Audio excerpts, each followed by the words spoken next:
everyone. Hey guys, on today's podcast, we're going to kind of be continuing the conversation from last week about how we really got started with our domestic discipline. On this podcast, we're going to be focusing on how we really went through that trial period right at the beginning to know whether or not domestic discipline was the relationship style for us. Before we get into all that, if you are not already, please subscribe, like this video, leave it a comment, share it. All those things really do help the channel out.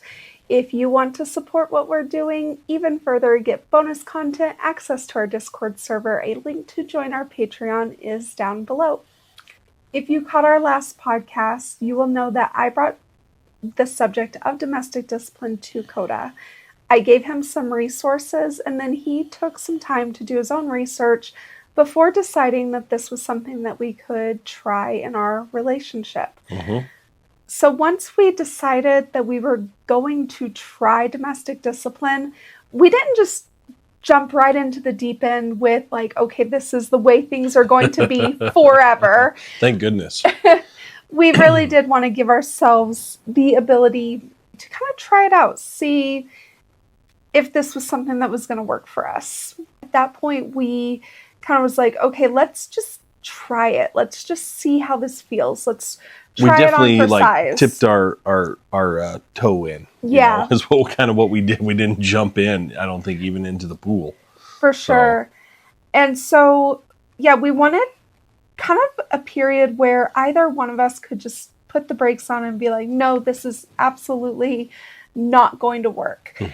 I think that the only reason that really worked for us, this trial period, is because we were both really invested in the process. Yes. And I went in eyes wide open. I knew exactly what to expect to an extent. I knew that punishments were going to hurt. I knew that... You did? I knew that spankings weren't going to be fun. I knew that, Coda assuming this more active, more assertive leadership was going to be a shift, but I really wanted it to work. And so I feel like if I was more trepidatious, if I was more fearful, maybe this trial period wouldn't have been a great idea, at least the way we did it. But I think because we were both really invested in the process, that's why it ended up working so well for us. Yeah, and I remember personally thinking, to really try to keep an open mind. I mean, stuff that I had read, it wasn't that I wasn't on board. It was just so different, again, that we had talked about in our last podcast, from all the societal norms that I was used to. And so I didn't want to have any preconceived notions about anything. I really wanted to go into, I remember telling myself, don't form any judgments or thoughts about going in, whether or not you think this is going to work or it's not going to work. So I remember saying, keep very much an open mind and keep the dialogue open between you and Arya, and really just take it day by day in the process. And to a certain extent, I really tried to tell myself, since this is something new, this is a good thing.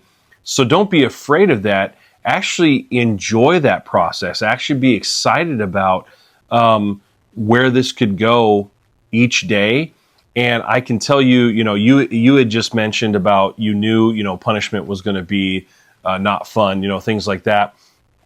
Mine was very similar. I thought, well, giving punishment and all of that kind of stuff is not going to be a whole lot of fun. And I don't even really know what that looks like at this point in time. But again, I just kept myself open to the possibilities, and I didn't want to make any snap judgments about anything. And it was definitely a rocky start. It was not a... That's putting it mildly, but yes, thank you for using that term. It was not a seamless process. It wasn't like, okay, we read all the things and we're just going to emulate all the things exactly, perfectly. No, that's not what happened at all. I wish I could say it was, but it was not. We definitely had a major learning curve, especially in the beginning. Oh, yeah. But one of the things that we did is we decided to kind of sit down and lay out a few ground rules.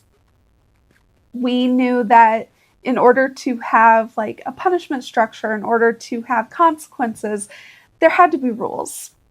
One thing that we did not do, that if anyone is listening to this and being like, hey, this sounds like a system like we want to try out, one thing that we did not do that we should have done is we did not lay out the foundation. Yeah. And what I That's mean right. by that is the foundation of like expectations around respect, obedience, honesty, safety, things like that. And so there were plenty of times, and I can still think back and remember specific times where I was quite disrespectful in how I spoke to Coda in some of the situations that we were in, some of the conversations. I was quite disrespectful, but he didn't call me out on it because he, in his mind, he was like, it wasn't a rule that we negotiated. Right. It was. I'm glad you brought that up because, yeah, that's part of the reason why we had such a steep learning curve on it, is because we kind of, what was it? Blind leading the blind, I guess, is what it was. And so if we could go back and do it again, we would definitely like lay that foundation. And honestly, I prefer the system of that we kind of have now, where it's like more of like a core pillars of our relationship. And we've talked about that on the podcast before, but basically laying that foundation of expectations around honesty, respect, obedience, safety, things like that. The bare, just the ground level things. Bare bones. And then you create pillars of what is our most important concepts that we want to have in our relationship. And then you can create rules around those. But even if it's not a rule, if it falls into those categories, then you are empowered to hold accountability. And that's why we like that system now. But that is not what we started out with. We started out with an itemized list of rules with an itemized list of consequences attached. And I was just going to say, to be a little fair to ourselves, it was partly because we didn't have a domestic discipline podcast. We didn't have to watch. We literally were kind of just learning as we went. And so, that's kind of the reason for this podcast, to try to help you all so that you don't go down necessarily the same hard path that we did. But we had no blueprint at all. We literally were flying by the seat of our pants a little bit.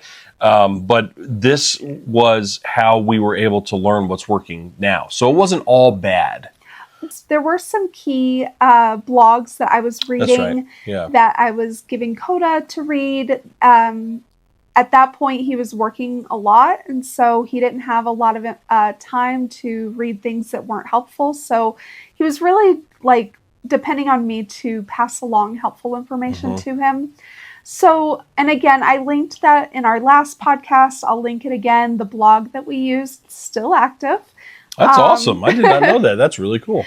And so, but to a certain extent, we were just trying to figure it out for ourselves and what it looked like in our relationship. So one of our very first rules was my bedtime. And so we set a bedtime, and then I remember, and this is so silly, it's so silly to me now because of where we are at. But I remember it was like 1 swat with the paddle per minute you're late to bed. That's right. Yes, I remember this now. I remember this now. At first I was like, I don't know where, but now I remember. Yep, I remember now. And that was like the consequence we negotiated. So my very first punishment, was for coming to bed late. And I think I was like 10 minutes late. I was going to say, I think you were 10 minutes. Yeah. That's exactly the thing I had in mind. Yeah. And we were using a lightweight wooden paddle at that point, which we have since found out is not enough to leave an impression upon me.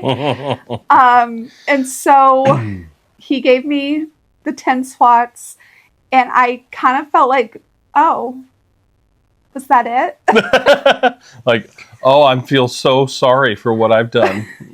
But one of the things that we did do during that trial period is after every punishment, after every disciplinary action, we came together and we talked about it. Mm-hmm. And so we talked about that punishment. And I think I did tell Coda, like, I didn't necessarily feel like that was, it almost felt like, oh, that was it. So I can handle that. So now I know, like, at what point does coming to bed late not become worth it? And I think that we talked a lot about that. It took a long time for us to get to the point where we could figure out how to structure our punishments to be not worth it. Yeah. Or the misbehavior to not be worth the punishment.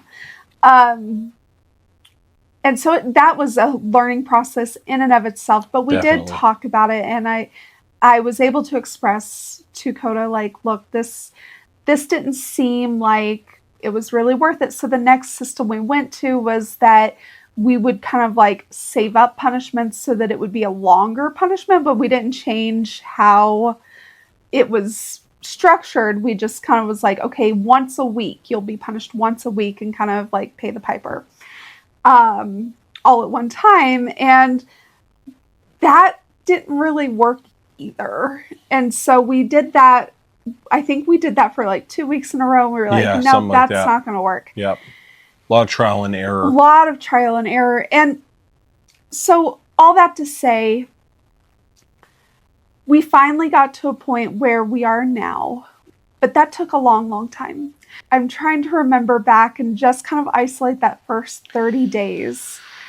But I think that the biggest takeaway from that is we were in constant communication. That's exactly what I was just about to say. That's the biggest thing that we did that worked.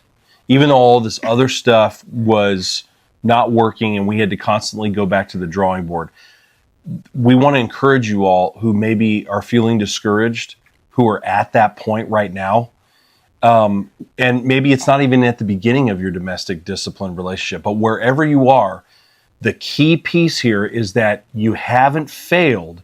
You haven't messed up totally until you stop communicating.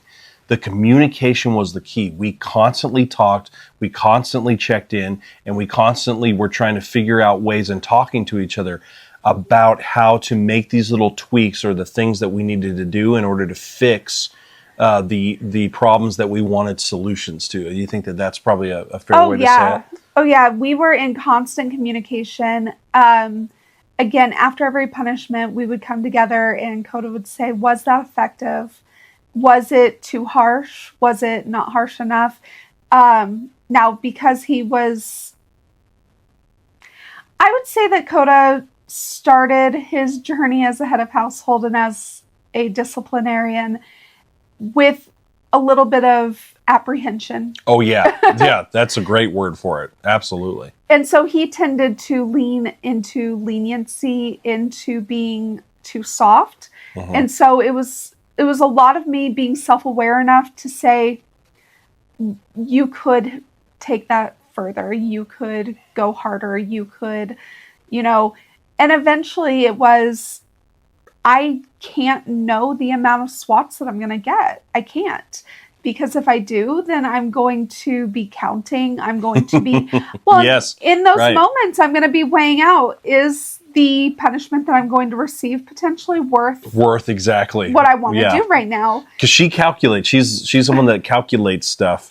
And so she always is weighing the pros and cons of things in calculation. And we just needed to remove all of those loopholes. We needed to remove all of that control from me in the process, because punishment from the taken in hand perspective is a loss of control. Not in a negative way. We don't want you to look at that as negative. Loss of control can actually be a good thing. And I think that's where Aria is getting at, is that loss of control actually is to your benefit.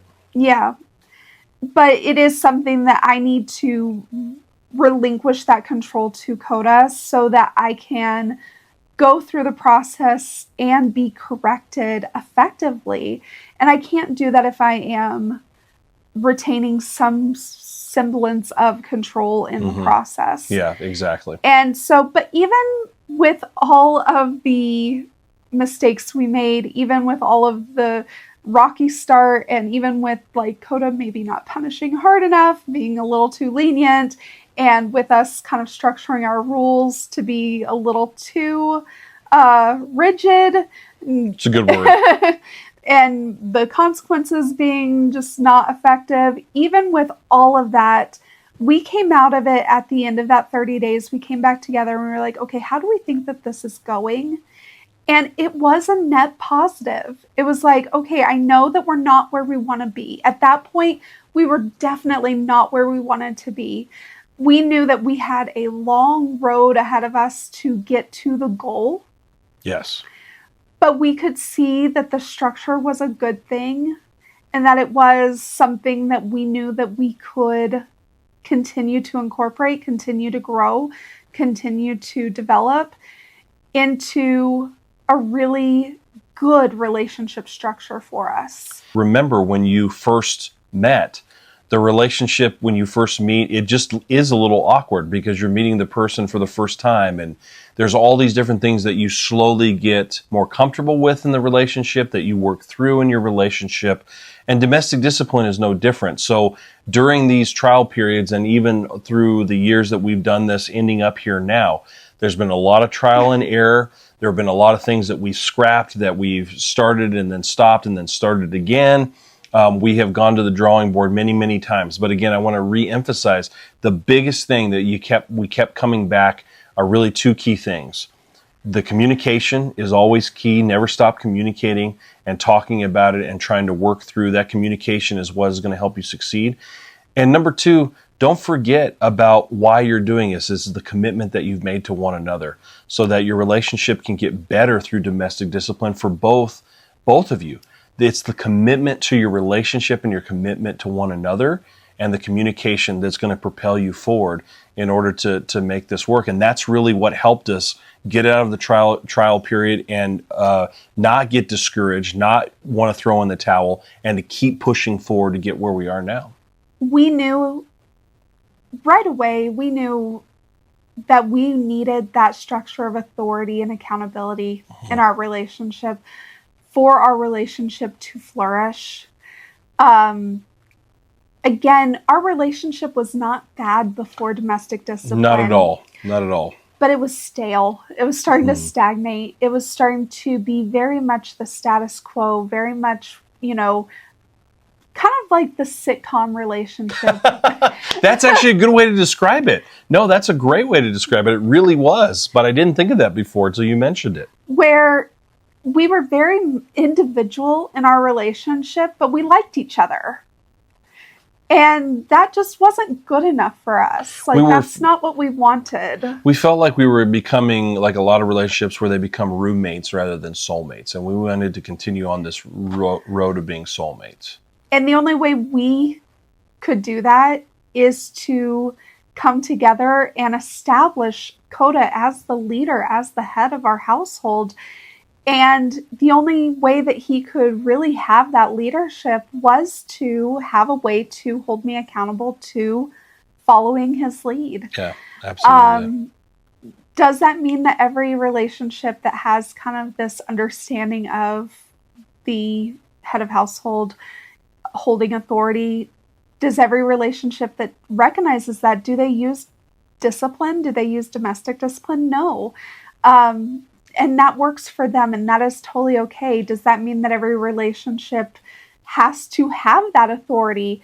No. I mean, you get to choose how your relationship works, but I can tell you that I am so thankful for people who talked about this on the internet so that when I went looking for resources of what we could do in our relationship and I came across domestic discipline, it really resonated with me, and that is the only reason we are here and we're doing what we're doing, is so that we can be another voice of what you can try in your own relationship to see if it's a good fit for you. And again, if you've never heard of domestic discipline and you're kind of in that research phase, I just want to be kind of a picture of what a domestic discipline relationship can look like, and how it really is just a normal relationship, just with this added discipline element to it.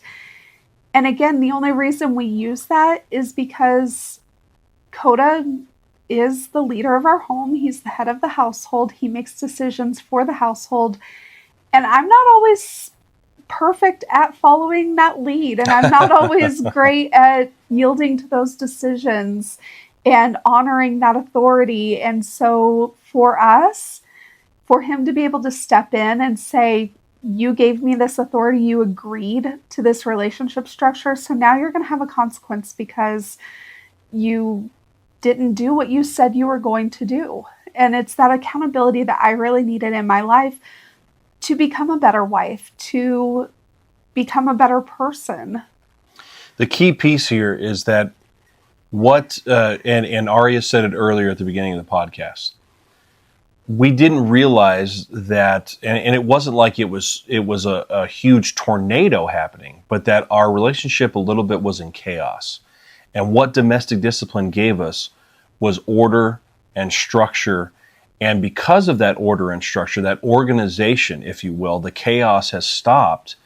And therefore, our relationship has gotten a lot better because of the order, because of the structure. And the chaos is not around, or if it does surface, it doesn't stay very long, and there's very, very little of it. And that's the reason we have continued with this. That's the reason we believe in it. That's obviously the reason we have a podcast and all the other things that we do, is that we believe it can work for other people in their relationships, because not just because of, it's just domestic discipline, so it's good, but because of what it brings. And it brings that structure and gets your relationship out of the chaos. Yeah. And I'm sure there are a lot of people right now that are like, Arya, you just said that you're not always perfect in your role. So does that mean that Coda's always perfect in his role? No, Nope. He's not. Definitely not.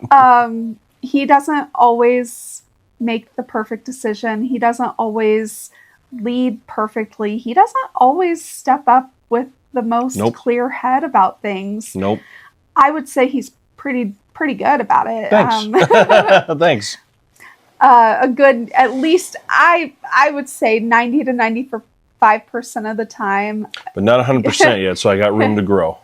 He is very steadfast in his leadership and in his decision making and in his ability to lead our home effectively. But there are times, and I would say I would give myself a good 95% of the time I'm really good I would agree with that as well. Following Absolutely. your lead and yielding to your decisions. Absolutely. I would think that is also a fair assessment as well. And so, yes, I get accountability through the use of punishment and spankings and different things when I don't yield to Coda's authority and follow his leadership. When he falls short as a leader, he feels the weight and the gravity of that. I don't have authority over him, so I'm not holding him accountable. But he knows that when he falls short as a leader, that's really disappointing to me, and that it hurts our relationship. And that he's then in a position to have to kind of reestablish the foundation of our relationship and kind of like fix what has been broken there. The biggest thing is that when I fail as the head of household, I see the ripple effect that it has on our relationship and on our family and on the situation, whatever that is. And then to reestablish all of that takes time. It takes effort.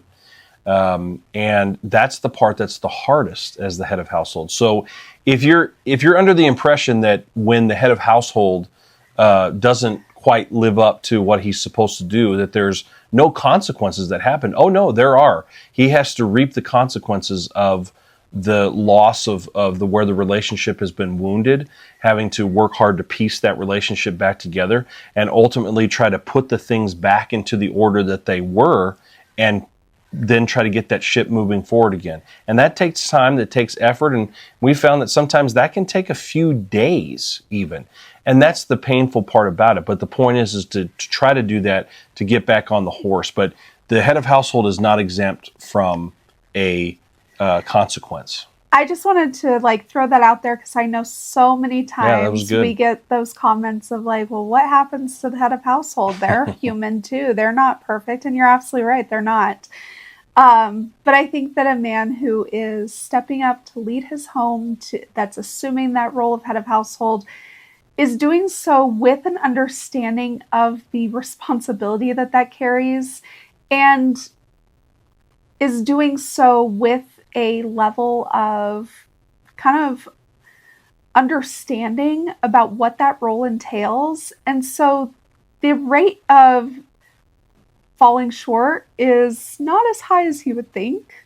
I think that most men that step into that head of household role, they're doing so with the knowledge of what that entails, and so they're not just dropping the ball constantly. No, I really don't think so. Um, Again, like most women who take on the role of being a taken in hand that come under that authority, they're not intentionally just breaking rules to get that punishment, to engage in that part of their relationship. Not at all. They're not intentionally or even unintentionally just falling short all the time. They go in knowing what their role entails and what's expected of them. And so, yeah, it's just one of those things of like, yeah, there are consequences for the head of household. They just don't come directly from the taken in hand. But that's the way we structured our relationship, is my consequences come directly from my head of household. Yes. His consequences come from the situation and from himself too. I mean, failure. Yeah. The failure. He has to kind of live with that failure and figure out a way to make those situations right again. And that is something that is his responsibility, and he knows that. And so the key piece we want you to take away from this podcast is, no matter if you're just starting, or if you're in the middle, or you've been doing this for a while, that old saying of you can't make an omelet without breaking a few eggs, you're going to do that. You're going to break a few eggs in order to do this. The key piece is to continue to communicate, continue to care about each other, continue to just push forward, and remember, always, we talk about this, what was the reason you wanted to do domestic discipline in the first place? And that's probably to come closer together and to bring a chaotic situation to a structured and ordered one to make your lives better together. That's the point. All right, guys, thank you so much for joining us for this conversation. It kind of took a little turn. I thought we were going to talk. I thought we were going to talk primarily about that first 30 days for us, but we kind of talked more about just how we ended up with the structure that we have now, and that's a good thing. I hope you got something out of this. If you want to check out our Patreon, the link for that is down below. Or if you want to email us, if you ever have any questions, want to reach out, we do have our email down below as well. See you later.